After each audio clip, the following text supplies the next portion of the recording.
When I was an undergraduate student in Bible college, there were more laws I was required to follow than at any other time in my life. The school forbid students from listening to secular music, and there was kind of a really broad understanding of what secular music meant. For example, I was listening to the band U2, which is 3 of the 4 members are Christian, tons of their songs are about Christian themes, and yet I got a pink slip, which is kind of like a demerit. If you got enough of those pink slips, you had to pay a fine. And the reason why they were pink is because they were on this like triplicate paper and they would give you the pink copy. Maybe part of the reason is because I was putting my CD player, no streaming services in that era of the 1990s. I put my CD player right out on a window and blasted the music into the common area below. So I was kind of asking for it. But there were so many more rules. We were not allowed to go to movie theaters. We were required to wear ties for Sunday lunch in the dining hall. We could not participate in mosh pits at concerts. At chapel service, students were not allowed to raise their hands in worship. Students in dating relationships were really restricted in any public displays of affection. No kissing on campus. There were so many rules, many more that I could have written here. I just simply don't have time. Well, I now teach at the same college 30 some years later, and most of the rules are gone.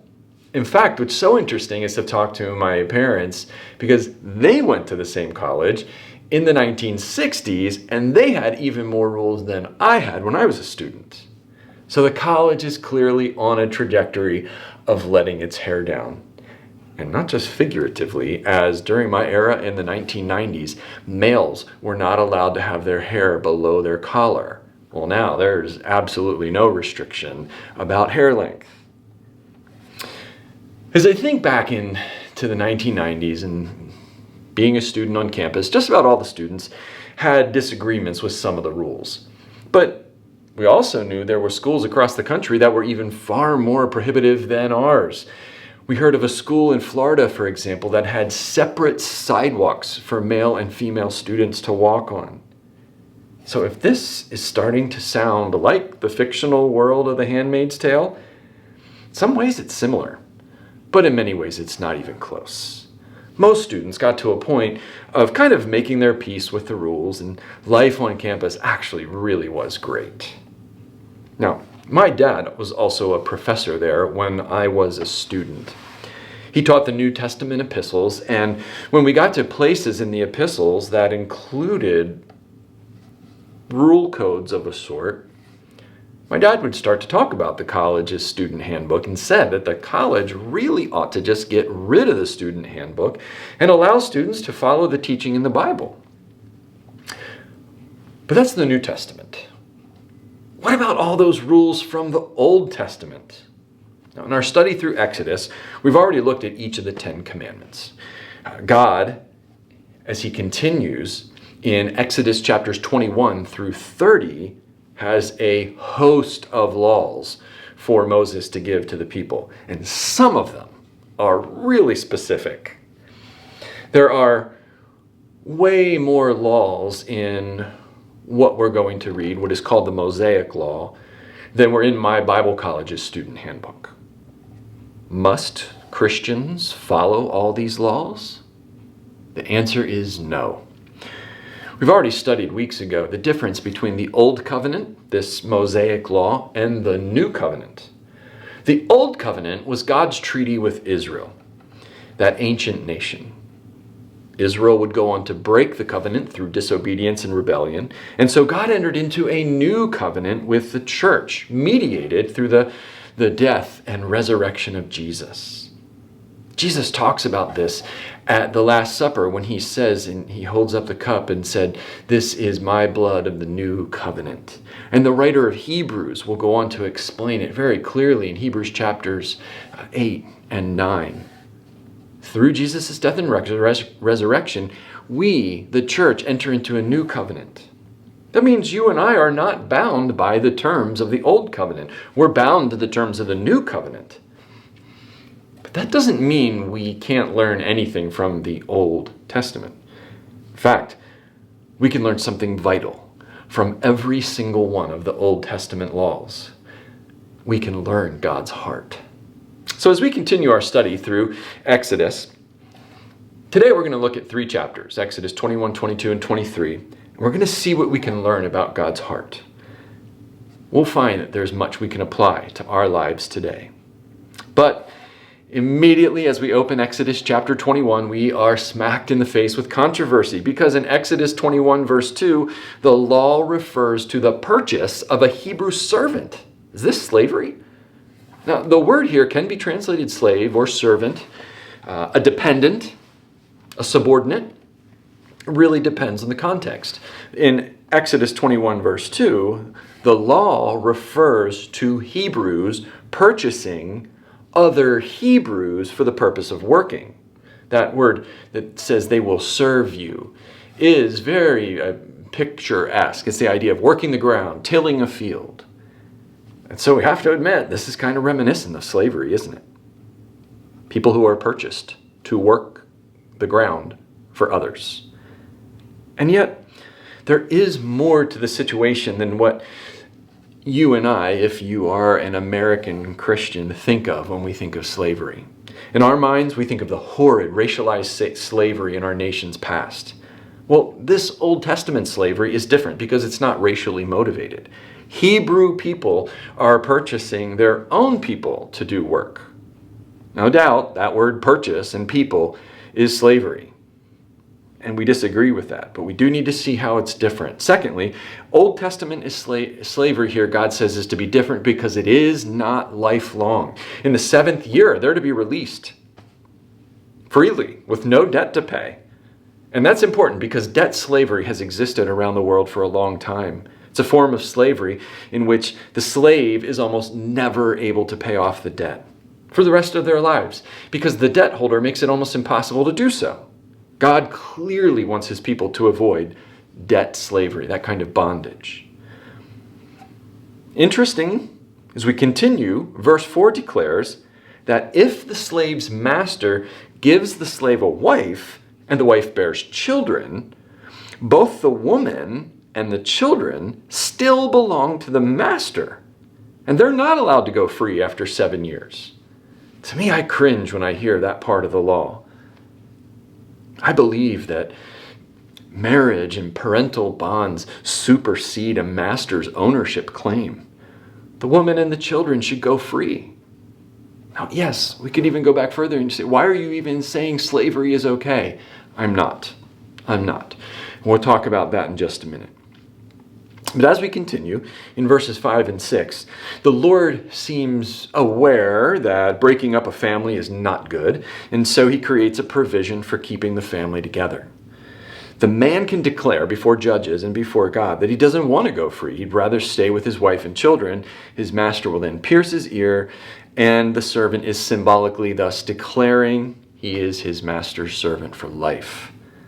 The servant will remain with the wife and the kids. Now, I still find this to be lacking. The master should set them all free.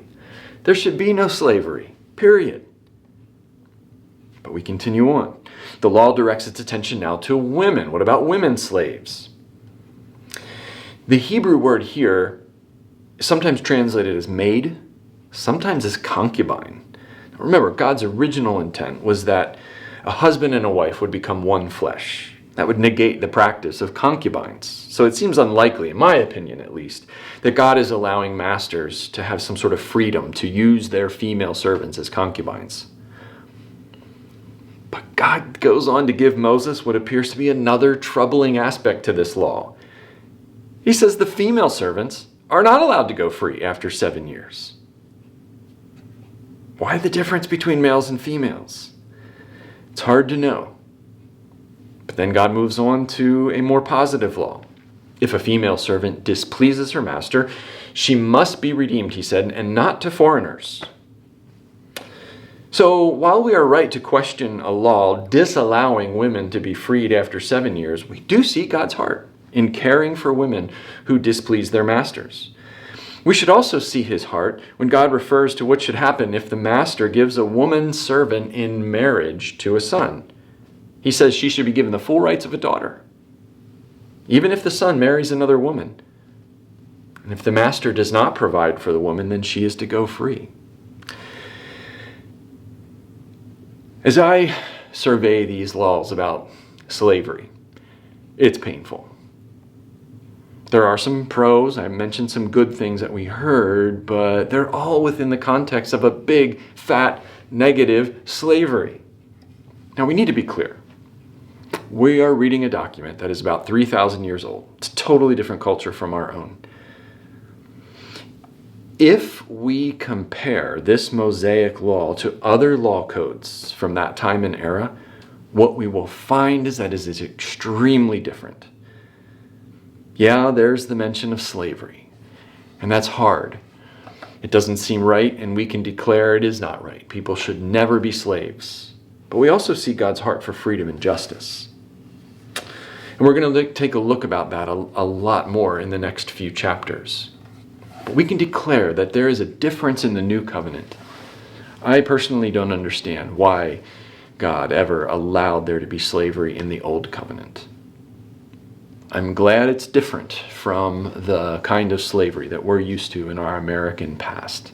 And I'm glad that the new covenant, the New Testament, does not endorse any kind of slavery and in fact sets a trajectory for the eradication of it. We Christians should be passionate about the full and total eradication of slavery wherever we see it. But now we are going to see God's heart for the oppressed. This might sound contradictory or even hypocritical, but in what follows, instead of working verse by verse through the next chapters, we're going to go quickly through groups of laws. And I think we're going to see God's heart quite clearly.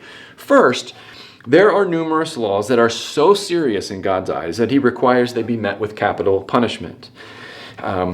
Manslaughter, murder, attacking, or even cursing parents, which it does make you wonder, wow, he really supports parents.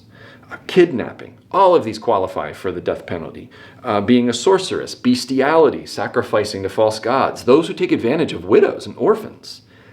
They're all based on this principle that we see in chapter 21, verses 23 through 25. God gives Moses that eye for an eye, tooth for a tooth principle. Thus, if one person causes the loss of life of another person, that first person should lose their life. This part of the Mosaic law is used for justification of the death penalty still today.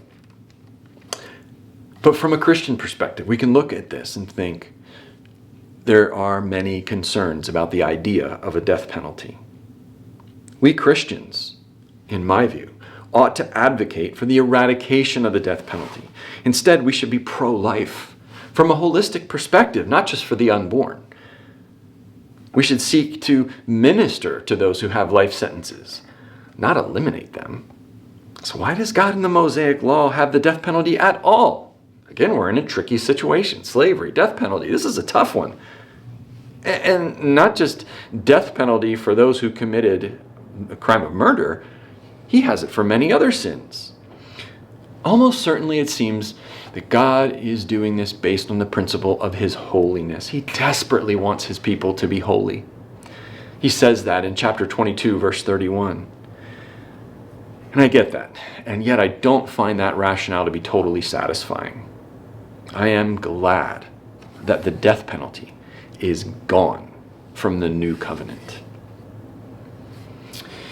Next in these chapters, we see God's heart for recompense when there is injury or damage. There's numerous examples in chapter 21. In chapter 22, God illustrates it through some property laws. Throughout the various laws, basically, the party responsible for the loss, for the damage, must make restitution. In fact, he even says at one point that if they don't have the ability for restitution, they should sell themselves into slavery to make recompense. In fact, there are also a few instances in chapter 22, verses 4, 7, and 9, where the guilty party must pay back double. Think about how this relates to reparations. We have the example of Zacchaeus in Luke chapter 19, where Zacchaeus was a tax collector, met Jesus, changed his life, and he paid back more than what he stole from people. And Jesus says salvation has come to his house. We continue to see God's heart caring for people in the margins. And he states a couple principles in these chapters that give us his heart. He says in chapter 22:27, I am compassionate. And then in verses 23 and 27, he says, I hear the cries of the oppressed. How so? Well, in chapter 21, God commissions the building of cities of refuge for people who commit accidental death. They can go there for safety from revenge. We see God's heart for women. When a man sleeps with a virgin, he must marry her. That's caring for her because he has taken away something from her that could leave her destitute. We see God's heart for care for widows in chapter 22, verses 22 through 24. He has a concern for foreigners in chapters 22, 21, 23, 9, asking the people to remember that they were once foreigners in Egypt. God cares for the fatherless. He cares for the financially needy. He commands people to help those who need help. And God goes on and mentions several laws that just explicitly relate to justice. Tell the truth.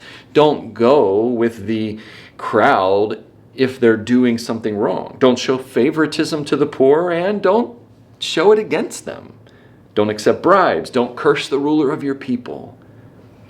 Now, he also weaves in a few religious or spiritual rules as well. You are to be my holy people. That was what we said before.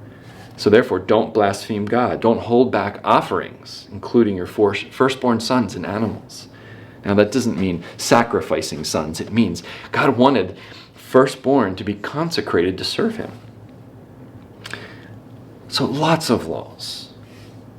Do you see God's heart for justice? I know there are some difficulties in those. The laws about slavery, the laws about capital punishment. But let's also look for God's heart for justice, especially his heart for those who are marginalized and oppressed. Do any of those laws speak to you? We need to be people whose hearts are beating for the marginalized and the oppressed as well. To care for them because God cares for them. To hear their cries because God hears their cries.